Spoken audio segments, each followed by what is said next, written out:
ฮะตัวนี้เอาตัวนี้โดยเลือกคักนะบ่คักแล้ว ให้เด้อพี่น้องครับบาดนี้เนาะบ่เจ้าบ่เคยได้เลยดีเนาะ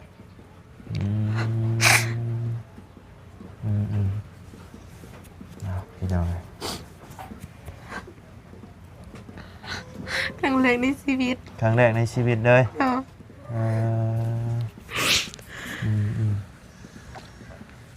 บ่เคยได้เลยเนาะโดย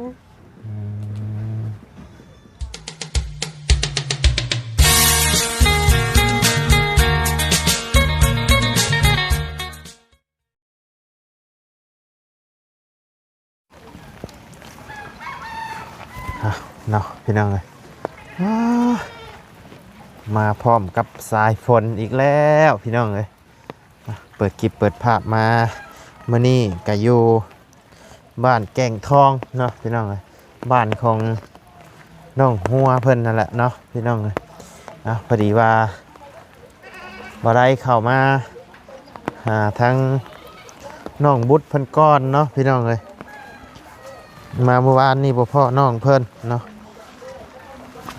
เอาก่อนอื่นก็กราบทักทายสบายดีเด้อเนาะพ่อแม่พี่น้อง FC เบิร์ดจุกูสู่คนเนาะบ่ว่าอยู่ในและต่างประเทศก็ยินดีต้อนรับเข้าสู่ช่องบ่ไรคือเก่าเนาะพี่น้องเอ้ยพบเจอกันช่วงบ่ายๆเนาะพี่น้องเอ้ยโอ้ยหาสิออกมาจากห้องได้พี่น้องเอ้ยฝนตกก็เราเกลี้ยดิตกพอดีไปเนี่ยพี่น้องเอ้ยทางก็มืนเนาะน้องบุตรเพิ่นอยู่บ่บัดนี้เนาะพี่น้องเอ้ยไปพี่น้อง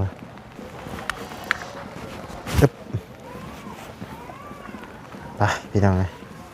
โอ้มีเสียงนิดหน่อยให้น้ำบัดนี้เนาะนี่แหละเพื่อนของน้องบุตรเพิ่นพี่น้องเลยมาเมื่อวานนี่น้องเพิ่นบ่อยู่เนาะใช้ละบันไดทางขึ้นทางขึ้นก่อนพี่น้องครั้งแรกของบ่ไล่แล้วพี่น้องเลยเข้ามาหาทางน้องเพิ่นเนาะสบายดีเด้ออยู่กับไผนี่อยู่ผู้เดียวใช้บันไดทางขึ้นหาทางขึ้นก่อนเด้อตัวพี่น้อง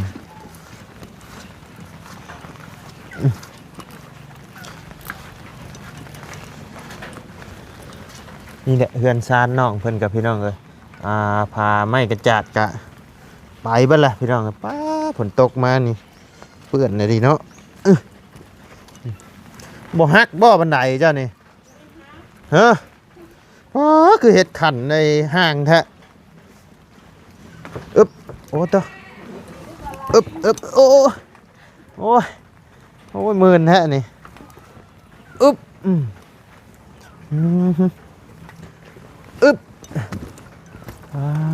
โตเนาะพี่น้องเลยขออนุญาตขึ้นเลยเด้อโอ้คือมืดแท้แปลนเติร์ดอยู่เนาะ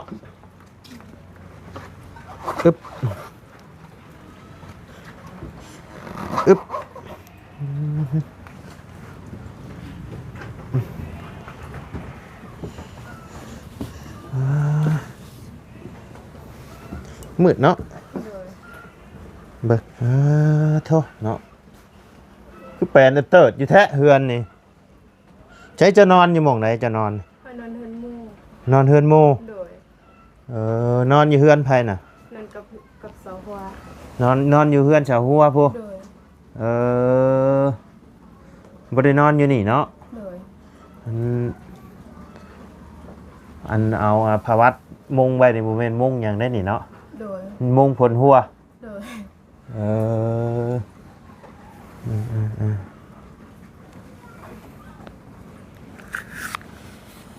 ไปนอนอยู่น้องหัวเพิ่นเนาะคันสมมุติว่าเจ้านอนอยู่นี่ได้จะนอนอยู่ใช่จ้ะบ่ได้นอนอยู่นี่บ่ได้นอนอยู่นี่เลยมีแต่ไปนอนอยู่พุ่นฉันคือช่วงตอนที่ว่าน้องทางน้องหัวเพิ่นบ่ได้มาจะนอนอยู่ใช่จ้ะนอนเฮือนเกี่ยวโดนนั่นแหละ นอนเฮือนหมู่แถวบ้านนี่ล่ะ นอนอยู่เพื่อนหมู่แถวบ้าน โดย เอออันนี้บ่พอจ้ะนะ โดย เออมาจะใช้พ่อ มาไปหาลูก ไปหาลูกเออ ไปเล่นนะ สบายดีเด้อพ่อเด้อ สวัสดี โดยโตเนาะคันน่ะตอนที่น้องหัวบ่ได้มาก็นอนอยู่เฮือนหมู่เนาะ โดย พ่อน่ะนอนอยู่นี้เนาะ นี่ครับหลบดูน้องนอนลูกสาวน้อง เออ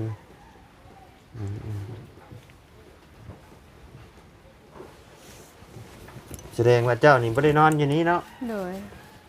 นี่แต่ไปหาอาศัยนอนอยู่เฮือนหมู่เนาะ โดย คือว่าแล้วอะหยังก็บ่มีปิดเลยพี่น้องเอ้ยแฟนจังปางอยู่เนาะผ้าห่มผ้าแพร่หมอนมุ้งบ่มีบ่ มี บ่ นะ มี บ่มีเลย สำนี นี่ได้ซ้ำนี้ โดย เอออยู่กันจักคนเฮือนดังนี่ ฮะ 5คน โดย เออ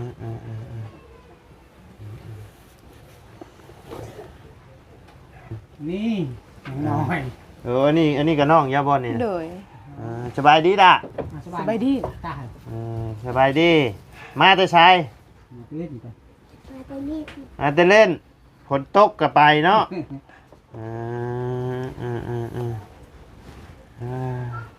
ตั้งพอเพิ่นไปเฮ็ดกินได้อีหยังกิน กิ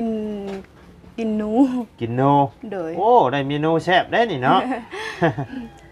ได้หลายอยู่บ่หนูนะ ตัวหนึง ตัวหนึง โดย เออไปนอนอยู่น้ำนองหัวพอได้เบิ่งหนังเบิ่งหยังน้ำเพิ่นเนาะ โดย อืมคือเจ้านี่บ่ได้มีโทรศัพท์เนาะ ผู้มี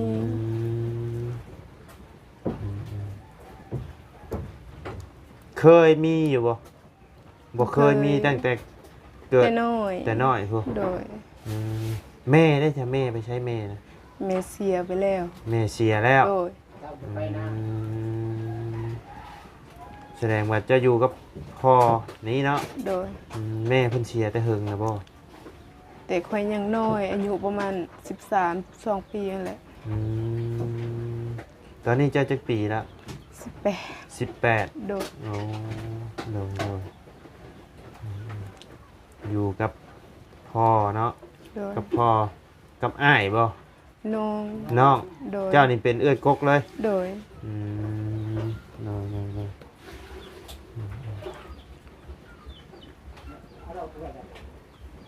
ข้าวน้ำได้สักกินอะไรมีพออยู่พอกินอยู่บ่ข้าวน้ำ บ่มีแต่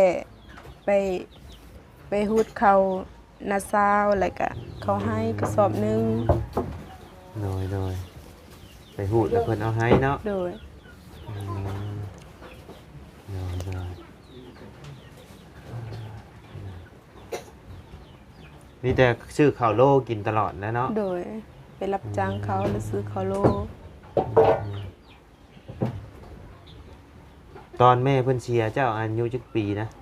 13 13 โดย ตอนนี้จะ18เนาะ โดย แสดงว่าแม่เจะเชียร์ไปนี่ 4-5 ปีแล้ว โดย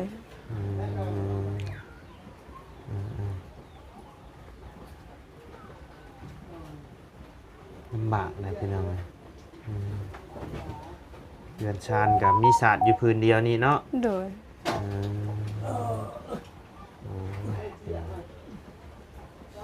เมื่อวานนี่ไปใช้สามเมื่อวานนี่มาหาหลวงพ่อ หมู่บ้านนี้ไปส่งให้นาซาวพัก ไปส่งแห้งนะสาว โดย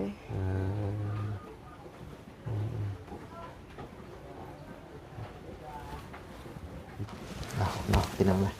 ตั้งกล้องก่อนอึ๊บ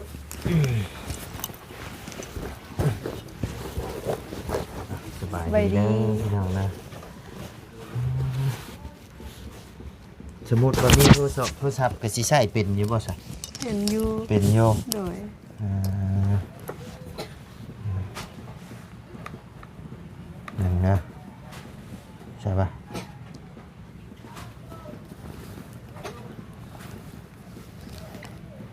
จะอ่านออกอยู่บน อ่านออกอยู่ อ่านแบบไหน อ่านว่าอ่านอา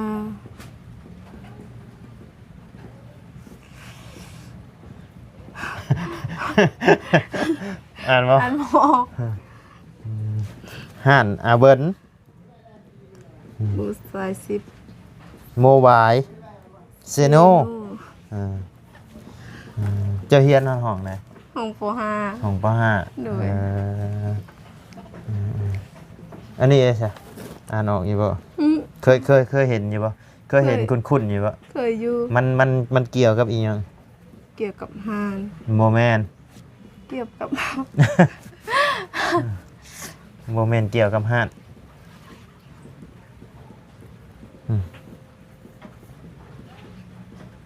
หมู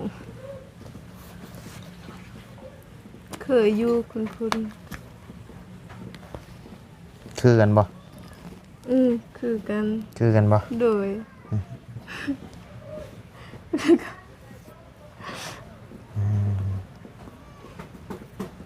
ข่อยมีของมาให้เจ้าเลือกมานี่เด้อมีของมาให้เจ้าเลือกมานี่ว่าเจ้าสิเลือกถูกบ่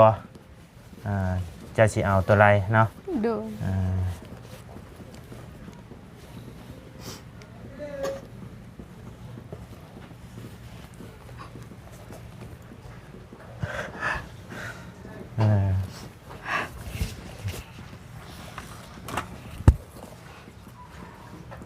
เห็นอยู่บ่นี่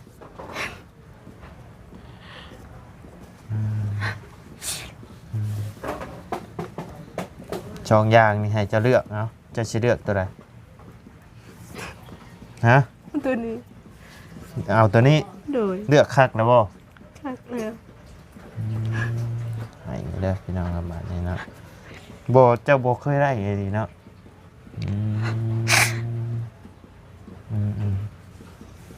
เอาพี่น้อง ครั้งแรกในชีวิต ครั้งแรกในชีวิตเลย เนาะ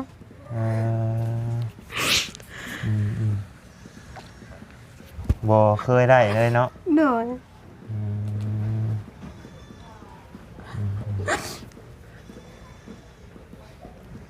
ให้เลือกอีกเทื่อนึงอ่ะ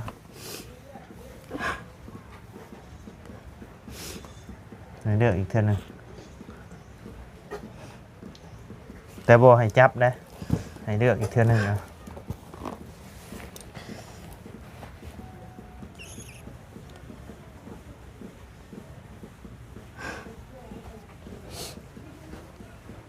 แต่บ่ให้จับให้ซี่เนาะ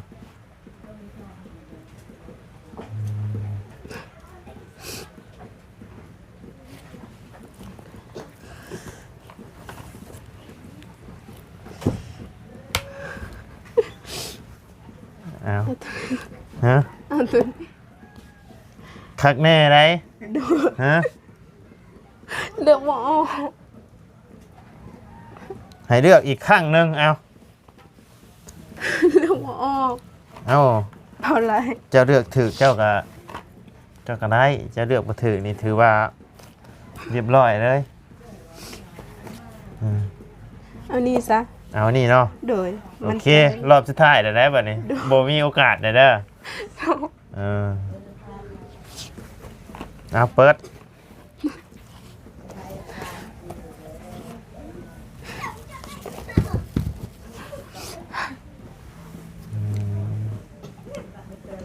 เปิดเบิ่งดูตัวที่เจ้าบ่ได้เลือก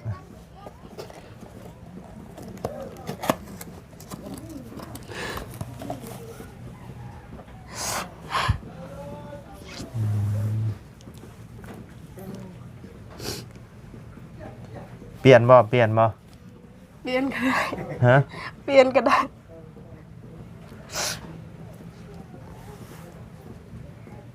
เปลี่ยนก็ได้ โดย จะพูดหรือว่าเงินในนี่มันมีเท่าไหร่ อืม แต่ว่าสิเอาโทรศัพท์เนาะ โดย อยากได้โทรศัพท์ โดย เอน้องเพิ่นบ่เคยได้โทรศัพท์จักเทื่อพี่น้องเอ้ยตั้งแต่ ดีใจเฮง เกิดตั้งแต่ฮู้จักความตั้งแต่เกิดมาเนาะ โดย ครั้งแรกในชีวิตของน้องเพิ่นพี่น้อง โดย โอ้ยเนาะเอาเนาะกะมาถึงมือผู้โชคดีแล้วเป็นที่เรียบร้อยเลยเด้อพี่น้องเด้อโทรศัพท์ที่ว่าบ่ไล่ไปซื้อมามื้อนั้นแหละพี่น้องในราคา3 ล้านห้าเนาะพี่น้องในราคา3 ล้านห้ามาถึงมือผู้โชคดีแล้วเป็นที่เรียบร้อยเนาะบ่ฮู้ว่าเจ้าสิมักหรือบ่สีนี่เนาะ มา นี่คอยเลือกสีนี้มาให้ สิแบบใดก็มัก สีแบบไรก็มักเนาะ โดย เคสมันก็คอยเลือกมาให้เป็นสีนี้นี่ โดย นี่แต่ว่าเป็นของซัมซุงเด้อ โดย ของซัมซุงนี่มันสิใช้ง่ายที่สุด โดย งามอยู่บ่ งาม งามเนาะ โดย เป็นของน้องบุตรเพิ่นพี่น้องแต่กะมีทาง FC เพิ่นก็คอมเมนต์มาหลายขอให้เป็นของน้องบุตรเด้อเพิ่นว่าเนาะอีโตนน้องเพิ่นเนาะบ่มีโทรศัพท์ใช้แต่ละมื้อแต่ละเว้นก็มีแต่ว่าไปขอเบิ่งน้ำโมญาติเบิ่งน้ำโมเนาะซองเบิ่งน้ำโมและหมู่อันนั้นก็หมู่เบิ่งทั้งนี้ก็เงียงใส่อยู่ในนี่แหละพี่น้องเอ้ยเอาบัดนี้ก็มีเป็นของตัวเองเด้อบัดนี้เด้อรักษาเอาเด้อบัดนี้เด้อ โดย เอาเงินนี่ก็เป็นของเจ้าเองนั่นแหละคอยร้องใจเจ้าเล่นเชื่อ โดย เงินที่เดือจากซื้อโทรศัพท์นี่แหละเนาะ โดย ร้องใจเจ้าซื้อโดย พอได้ซื้อวัดเติมงอกเติมเงินเนาะ โดย 3 แสนกีบ โดย ใส่เป็นอยู่บ่บัดนี้ เป็นอยู่ ไม่แกะกล้องเลยแล้วนี่แต่ว่าคอยให้เขาตั้งจิมิวให้ซื้อๆแต่ว่าอันนี่เบิ่ง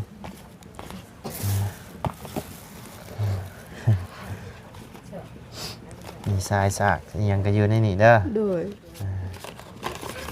แต่ว่าอันตัวนี้สายสากลำโพงอั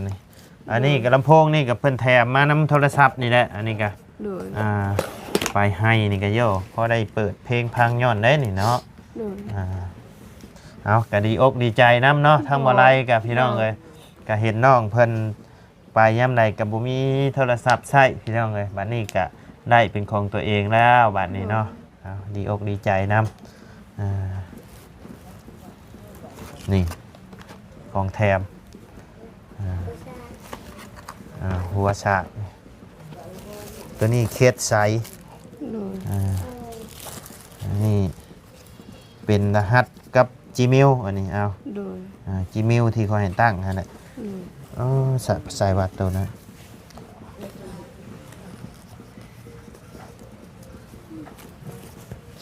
ซิมไปใช่ปะซิมอยู่นี่ปะเบิ่งกันโอ้อยู่นี่นี่เลยซิม โดย เจ้าไปลงทะเบียนเอาเองเด้อ โดย ขอไปได้ลงมาให้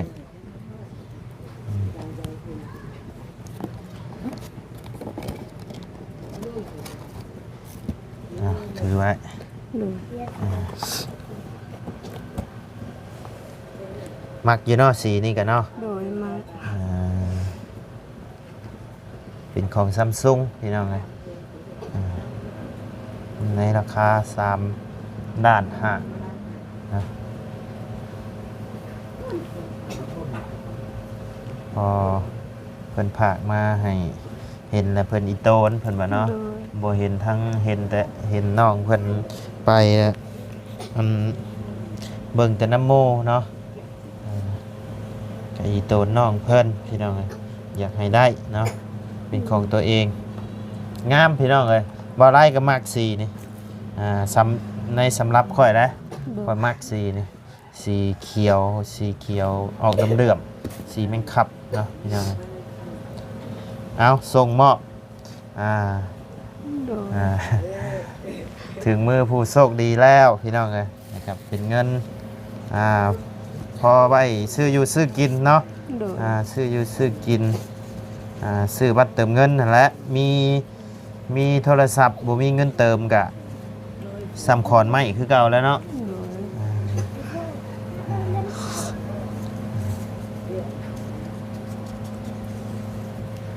อ้าวแล้ว โดย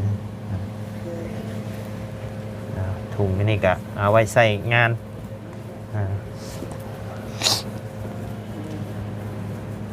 มาเมื่อวานนี่บ่พ่อว่าสิให้แต่วานนี่แหละ แต่ว่าบ่พ่อเนาะบ่เห็นเจ้า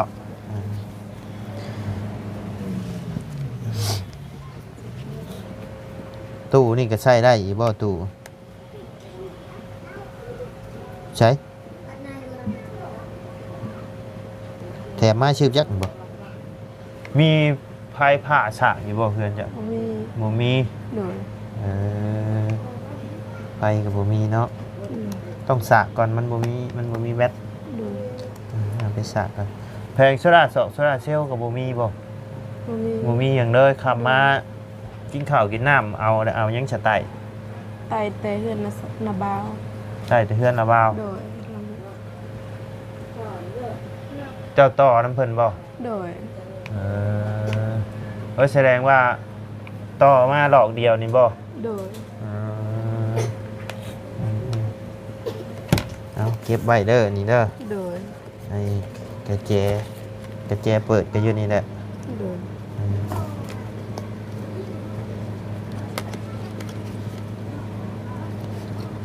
ไว้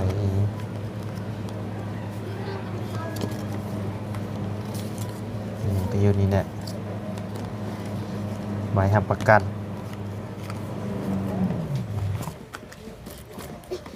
เอาดีอกดีใจน้ำทั้งวาไลกัน โดยขอบใจบอลไลน์หลาย โดยเบิ่งซื้อทั้งพ่อเพิ่นก่อนเนาะผู้ที่เพิ่นได้ฝากเงินมาให้เจ้าซื้อโทรศัพท์ให้วาไลซื้อโทรศัพท์มาให้เนาะ ๆโดย ว่าไรก็เลยลงไปชื่ออยู่เซโนเพื่อนพี่น้องไงเพราะว่าอยู่แถวนี้นี่ราคามันอยากแพงอยู่ โดย ชื่ออยู่เซโนก็ถึกแน่พี่น้อง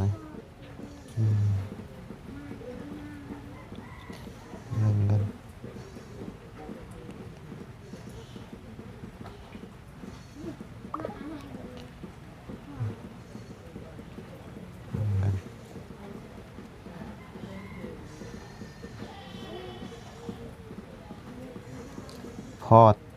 พ่อทองวัน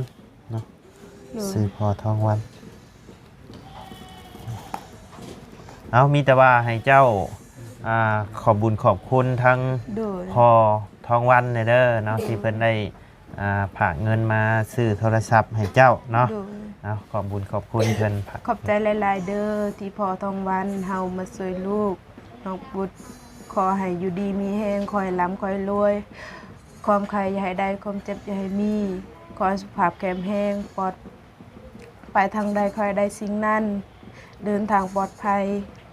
สาธุ สาธุเนาะเอาดีอกดีใจนำทางบ่ได้กะ โดย เห็นน้องเพิ่นก็โอ้ยโตนได้พี่น้องเอ้ยอยากให้น้องเพิ่นได้อยู่เนาะ อืม ก็ได้แล้วบัดนี้เนาะ โดย ได้เป็นของตัวเองแล้วบัดนี้มีแต่รักษาเอาบัดนี้ โดย เรื่องเพื่อนชาญกะคือเห็นนี่แหละพี่น้องเอ้ยน้องเพิ่นกะบ่ได้อยู่เพื่อนตัวเองซ้ำเนาะไปขอนอนอยู่น้ำหมู่น้ำคู โดย แต่ว่ากินข้าวมากินอยู่นี้เนาะ โดย กิ กิ น น ข้า แล้ว ว มา ก็ กินแล้วก็ ไปนอน โดย ไปขอนอนอยู่น้ำหมู่พี่น้องเอ้ยคือว่าได้อยู่นี่กะมันหลายคนน่ะเนาะ โดย มีน้องชายจักคน มีน้องชาย2 คน สองคนก็นอนอยู่นี้เนาะ บ่เราไปนอนเฮือนนาสาว โอ้ทั้งนั้นก็ไปขอนอนอยู่ทั้งอื่นคือกัน โดย เพราะว่ามันหัวได้พี่น้องเลยเพื่อนมันหัว เปียกหมดนอนบ่ได้เลย แต่ว่าดินตอนหญ้านี่เป็นของเจ้าเองเนาะ โดย เป็นทั้งของดินของพ่อเองเนาะ โดย อ๋อ นี่แล้วพอดีตั้งเพื่อนนี่แหละ เออ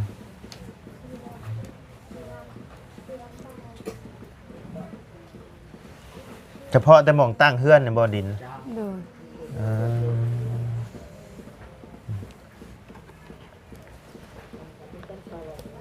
ผากระจาดก็ไปเบิดเลยเนาะ สมมุติเด้อสมมุติว่ามีทางผู้รักผู้ใหญ่เพิ่นอยากสดอยากซอยอ่าสิ่งที่สำคัญที่สุดเจ้าอยากได้หยัง อยากได้เฮือน อยากได้เฮือน โดย อืมเพราะว่าเฮือนนี่ก็สำคัญสุดอยู่พี่น้องเอ้ยเพราะว่าน้องเพิ่นตอนนี้ก็ไปขออาศัยนอนน้ำหมู่น้ำคู่เนาะ โดย อาศัยนอนน้ำหมู่น้ำคู่ขอนอนอยู่น้ำผู้นั้นน้ำผู้นี้แล้วเนาะ โดย สมมุติมื้อใดทางน้องหัวเพิ่นบ่อยู่ก็ไปขอนอนน้ำอีกเฮือนนึง โดย อืมอืมอืมโดยเบิ่งก่อนโทรศัพท์เด้งออกได้มาจากพี่น้องเลยเห็นอยู่ป่ะครับ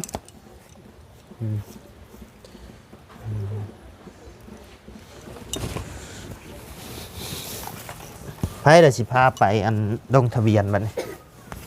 พาน้องหัวไป ให้น้องหัวพาไป โดย อืมเก็บใบเด้อเงินน่ะเด้อ โดย พอได้ซื้อวัดเติมหอกเติมเงินซื้ออันเกลือปลาแดกปิ้งนัว โดย ใส่ในครอบในครัวนี่นะ โดย ข้าวน้ำชั่วมือนี่ก็ยังซื้อกินอยู่บ่ ซื้อ ซื้อคือเก่าเนาะ โดย อืมซื้อนี่ซื้อเป็นสอบบ่ได้ซื้อเป็นโล ซื้อเป็นโล ซื้อเป็นโล โดย อืมอืมอืม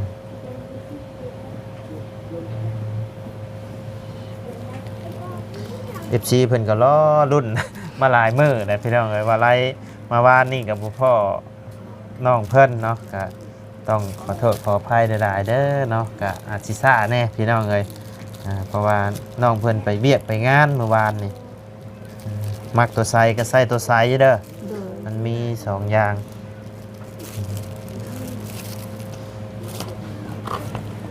หัวสาก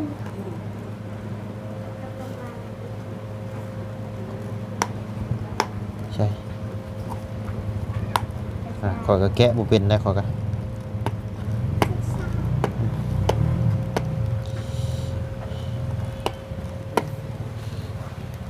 หาเงินมากับบพอสิได้ซื้อเนาะ โดย มีแต่ซื้อข้าวซื้อน้ำซื้อข้าวซื้อน้ำกินบ่พอสิได้พี่น้อง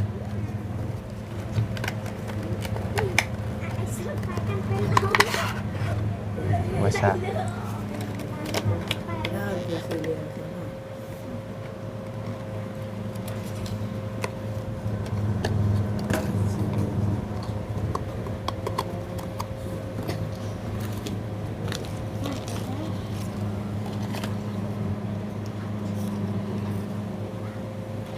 คักดุนนี่สากเข่าไว้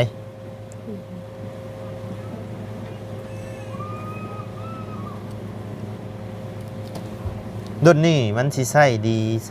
ส่ลื่นใส่ง่ายดีของเจ้าอ้ายนี่ก็มีแต่ของซัมซุงเบิดอะที่ใส่แต่ละคนที่ใส่มีแต่ของซัมซุงเบิด โดย ในทีมงานอ้ายนะ โดย เพราะว่ามันเวลาเขาเล่นน่ะมันบ่ฮ้อน โดย คันของ iPhone นี่แต่ส่วนหลายผู้แสบผู้สาวเพิ่นก็สิมัก iPhone นั่นแหละเนาะ ปกติ บ่ติเนาะ โดย ได้เบิดแต่ว่านี่มันก็มันทนความร้อน iPhone นี่เขาเล่นไปหน่อยเดียวมันร้อน โดย แต่ก็ใช้ดีเนาะ โดย เอาจังใดก็ทางบ่าไล่ก็ต้อง โดย ขอบบุญขอบคุณทั้งพ่อท้องมันหลายๆเด้อเนาะที่ไว้วางใจให้ทางบ่ได้เป็นสะพานบุญให้เนาะก็ขอให้พ่ออยู่ดีมีแห้งความเจ็บบ่ให้ได้ความไข่บ่ให้มีเด้อเนาะปรารถนาสิ่งใดก็ขอให้ได้สมความมุ่งมา่ดังปรารถนาเนาะบ่ว่าเฮ็ดธุรกิจการงานหยังก็ขอให้เฮงๆปังๆดำๆรวยๆตลอดปีและตลอดไปเด้อพอเด้อเนาะบ่ว่าสิขึ้นเหนือร่องใต้เดินทางไปไสมาไสก็ขอให้ตลอดปลอดภัยเด้อพอเด้อและที่สำคัญก็คือขอให้สุขภาพร่างกายแข็งแรงพร้อมครอบพร้อมครัวตลอดปีและตลอดไปเด้อเนาะสาธุเนาะไปสักพี่น้องเอ้ยสำหรับคลิปนี้ทางบ่ไล่ก็จะได้ขอจบคลิปปิดคลิปลงไว้เพียงสำนี้ก่อนเด้อพี่น้องเด้อขอบบุญขอบคุณพ่อแม่พี่น้องและ FC ขอบใจบ่หลายหลายๆ โดย เด้อ สุขุสุ ขอ คน อยู่ดีมีแฮง โดย ขอร่ำขอรวย อ่า หน่อยเนาะกะดีใจน้ำคือกันอ้ายกะอยากให้ได้มาโดนได้เห็นหมู่เด่นแซวแต่น้องเพิ่นกะบ่มีเด่นพี่น้องเลยกะบ่ติและเฮาใหญ่ปานนี้แหละเฮาก็อยากมีเป็นของส่วนตัวอยากได้อยากเล่นเนาะ โดย แต่กะย้อนความทุกข์นี่แหละพี่น้องมันเฮาหาเงินได้เฮาสิไปซื้อกะมันก็บ่พอจะได้ซื้อมีแต่ซื้อข้าวซื้อน้ำเนาะ โดย เอาบัดนี้ก็ได้แล้วบัดนี้เนาะรักษาเอาบัดนี้เบิดในเฮือนมีแต่เจ้านี่แหละมีนี่เนาะบัดนี้ โดย น้องนุ่งเจ้าก็ยังบ่มีบ่ บ่มี เออ